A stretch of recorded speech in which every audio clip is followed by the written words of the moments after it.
Alright, so let us introduce this module, Auditing TC7.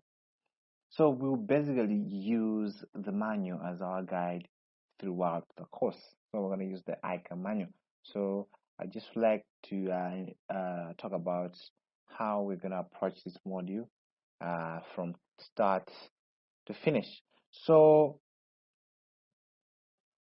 I'll be taking you through the course, and my name is Mark Harrington Peary, four-time award-winning student. I am currently studying for my professional level 2. So, all right. So let's start off by perusing through the content of this chapter. So we will actually go through 15 chapters, and we'll go chapter by chapter as set out by the manual. So we have 15 chapters.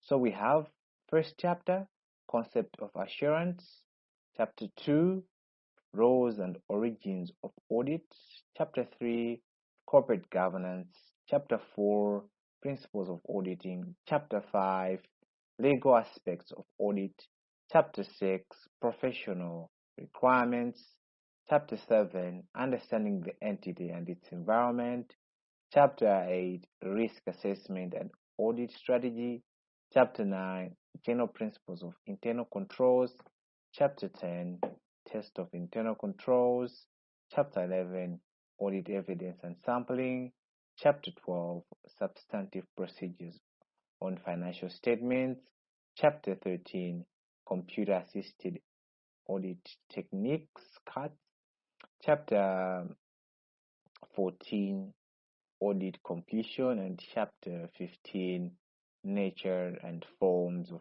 audit reports. So those are the chapters that we are going to go through when we're talking about audit TC7. So just to give you an idea, the first 6 chapters, I feel like there are objective kind of questions. So chapter 1 to chapter 6, there are objective kind of questions. So it's not really complicated from starting from chapter 1 to chapter 6. Not really complicated, straightforward. So they might just ask you objective, what is this, mention this, what is this. Those are basically objective kind of questions. But when you start to go from chapter 7 to chapter 15, this is where the real audit is happening, like all the steps of auditing. So now it starts to get a little bit, right? Complicated, a little bit complicated, but audit is not such a hard subject. So the question is there any prerequisite, like a subject that you have to know before you go for this one? I would say really no. I know by this far you're already introduced to sort of an accounting. So either you did accounting 1 or financial accounting in CIFR. So you already know a little bit of accounting. So you don't really need to have accounting 2 or no accounting 2 for you to sit for this paper. The little knowledge that you know about accounting, you're able to engage and actually apply and understand audit very well. So there's no prerequisite. You can study this before studying accounting 2. Although some people say that there is a prerequisite, but I still feel like there's no prerequisite. You can still understand it. All right. Let's go through this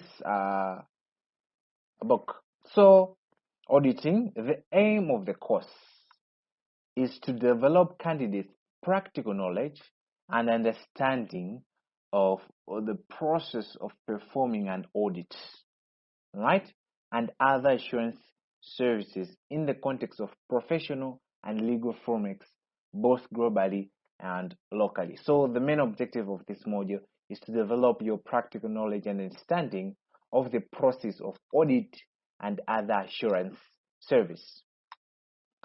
The objectives, right? Upon completion, this paper, candidates should be able to first explain the objectives of an audit within the concept of assurance, understand the regulatory framework within which the accountant's profession operates, the audit, the assurance services are provided, and the need for services to be carried out by appropriately qualified professions, understand and discuss the structure of audit process and fundamental concepts guiding the process, understand and discuss the impact of computers and electronic processing and information management system of a client on the auditor's work, prepare draft reports from a given statement assignment, explain the purpose and the scope of internal audit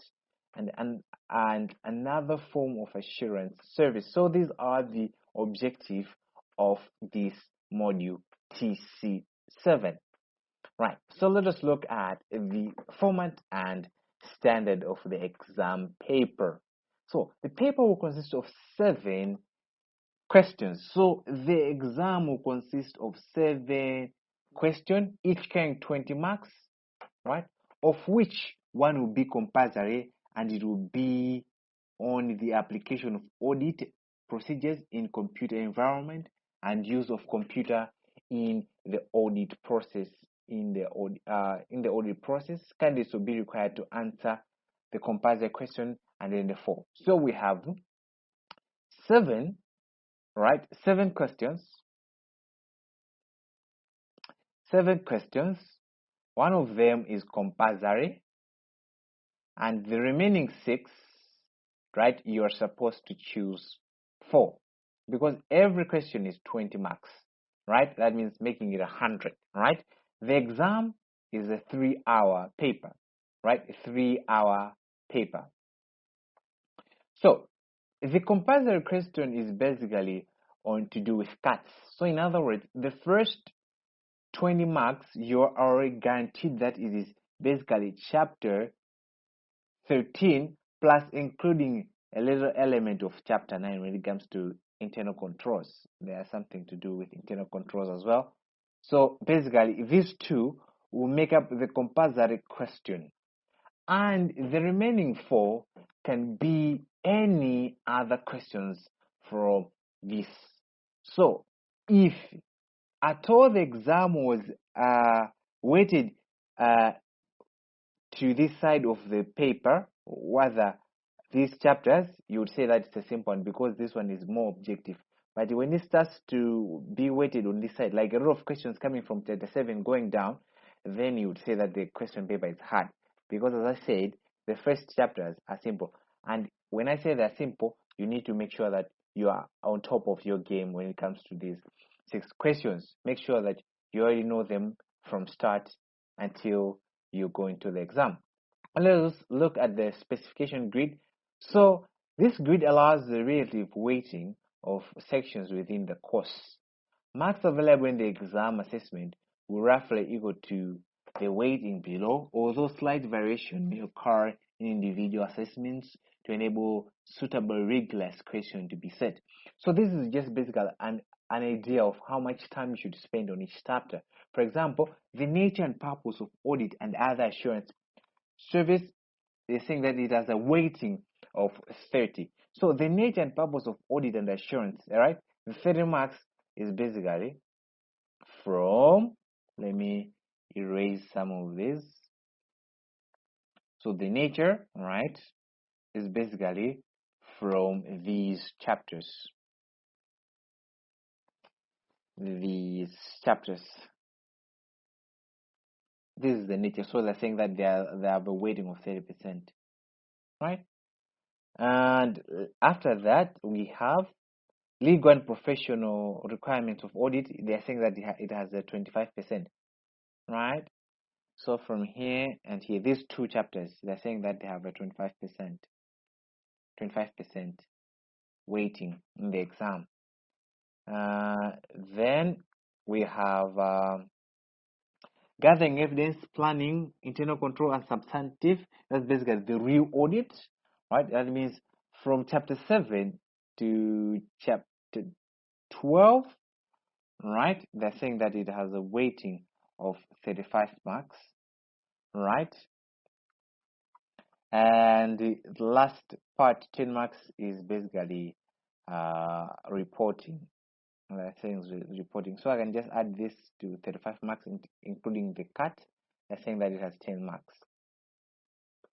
Although paper by paper, there might be slight variations, but just to give you an idea of how much each section is allocated.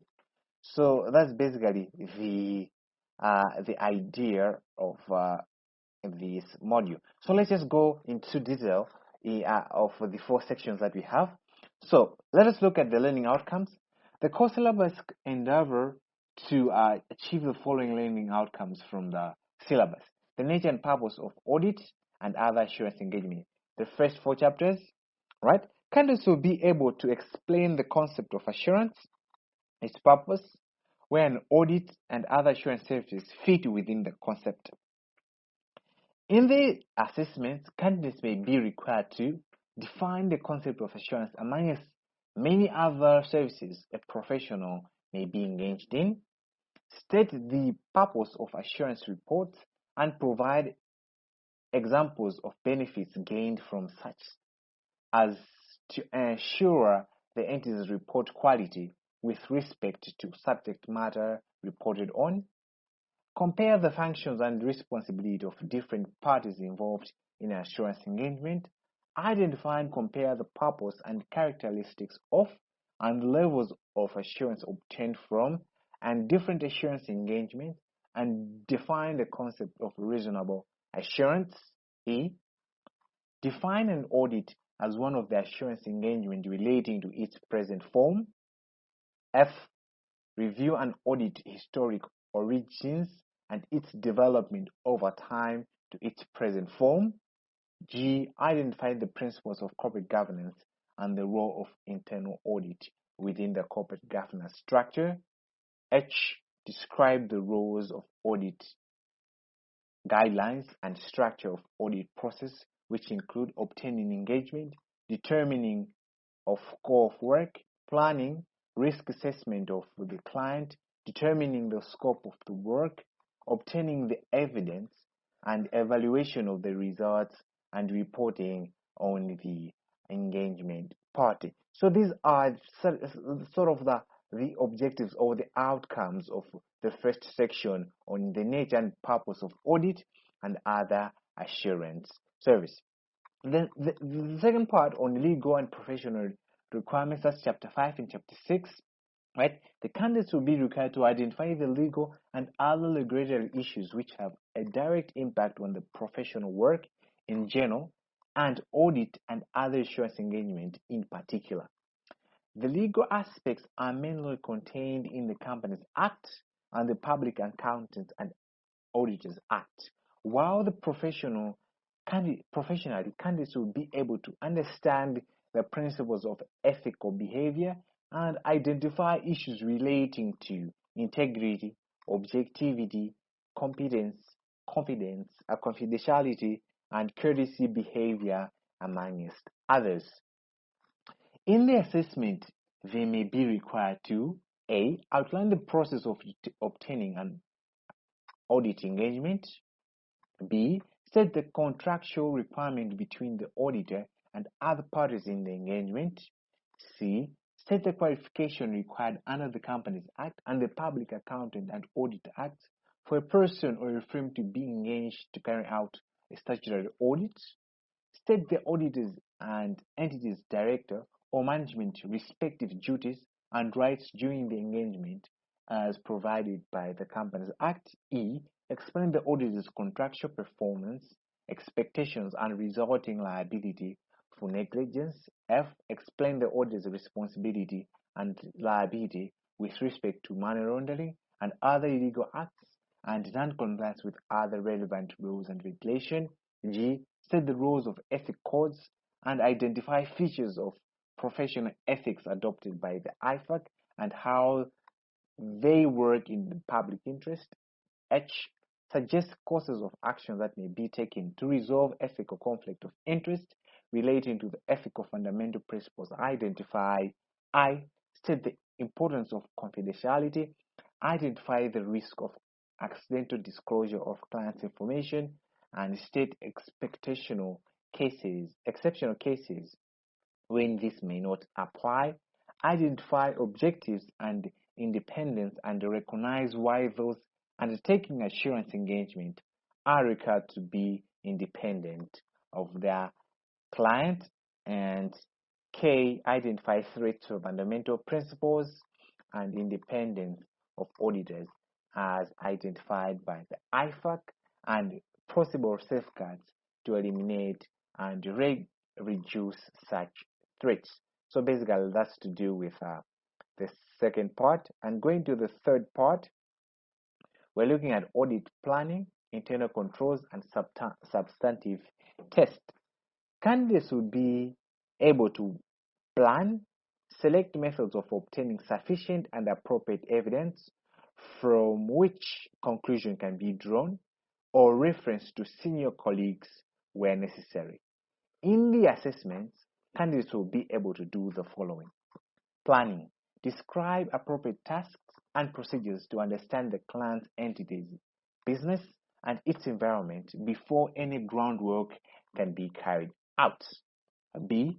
Identify audit risk associated with the client and set up appropriate materiality levels, including determining of whether or where there is need to gather evidence on sampling basis. C. Develop an audit strategy and draw an audit program, including the determination of the nature, the extent, and the timing of specific audit tests and procedures. Internal controls, we'll be looking at defining the internal controls and state the reasons for organizations having effective system of controls. Set why the audit needs to identify the entity's main areas of business and test the effectiveness of its control system. C. Identify the components of internal controls in both a manual and IT environment, including the overall control environment, preventive and detective controls, and internal audits. D. Define and classify the different types of internal controls with particular emphasis on those which impact the quality of financial information. E. Show how specified internal controls mitigate risk and state their limitations. F. Explain internal control challenges in a small entity. G. Identify internal controls of an organization in a given scenario and explain the test of controls in various aspects. H. Identify and explain the internal controls in a computerized environment. I. Identify internal controls and throw weaknesses in a given scenario. State the possible eventualities of such weaknesses and suggest possible improvement. J. Identify the process through which the auditor can communicate to those charged with governance of specified organization. And lastly, we'll look at substantive testing. We'll look at state the nature and attributes of good audit evidence, explain the financial statement assertions, and state techniques that may be employed to gather audit evidence. C. Carry out detailed tests of elements of financial statement, including collection and evaluation of samples thereof. D. Design and carry out appropriate tests in client's computerized system, including the use of computer-assisted audit techniques, CATs, and explain the advantages and disadvantages of using CATs. That's basically to do with audits, planning, internal controls, and substantive tests. And lastly is to do with review and reporting, right? So candidates will be able to carry out an overall review of financial and other information related to the financial statement and the audits to form an overall conclusion on the financial statement to report on them. So in the assessments, candidates may be required to overall review. We'll be looking at perform appropriate analytical review and consistency review to see whether information as a whole Makes sense. Assess whether opening balances of the current period, current financial statements were properly brought forward from previous period, and whether all the comparative information from previous period has been properly disclosed and they seem to be consistent with current period. C. Review any event occurring after the reporting date and whether they have an effect on the financial statement under review. And D. Seek another additional information, an explanation through management representation. And to do with reporting, identify the key parties to audit engagement and demonstrate awareness of other immediate stakeholders to the report and the auditor's responsibility towards them. B. Identify key parts and appropriate wording in the audit report. New reporting formats effective 15 December 2016. Identify and explain all forms of modification to the reports and circumstances under which such modifications are appropriate. And lastly, identify and state the purpose and the content of management letter issued to those charged with governance of an entity in addition to the main report. So basically, this is what we're going to look at in this module, right? I had to read through this because most people don't really read through this. So I just wanted to give you an idea and an idea of how this module will be taken through and what are the required outcomes or what you're supposed to know by the time you finish all the 15 chapters. So you shouldn't be afraid that maybe audit is a hard subject. It's not really a hard subject. It's a matter of understanding. So if you understand each topic by topic, then the module shouldn't be such a complicated exam. We know that the pass mark is 50%. So the examiner doesn't really require you to pass 100% for you to pass, just need a break even, although not really but not although not really the goal, right? But if everything fails, at least you have to get a 50%. So basically this is how we're going to approach this module. So thank you.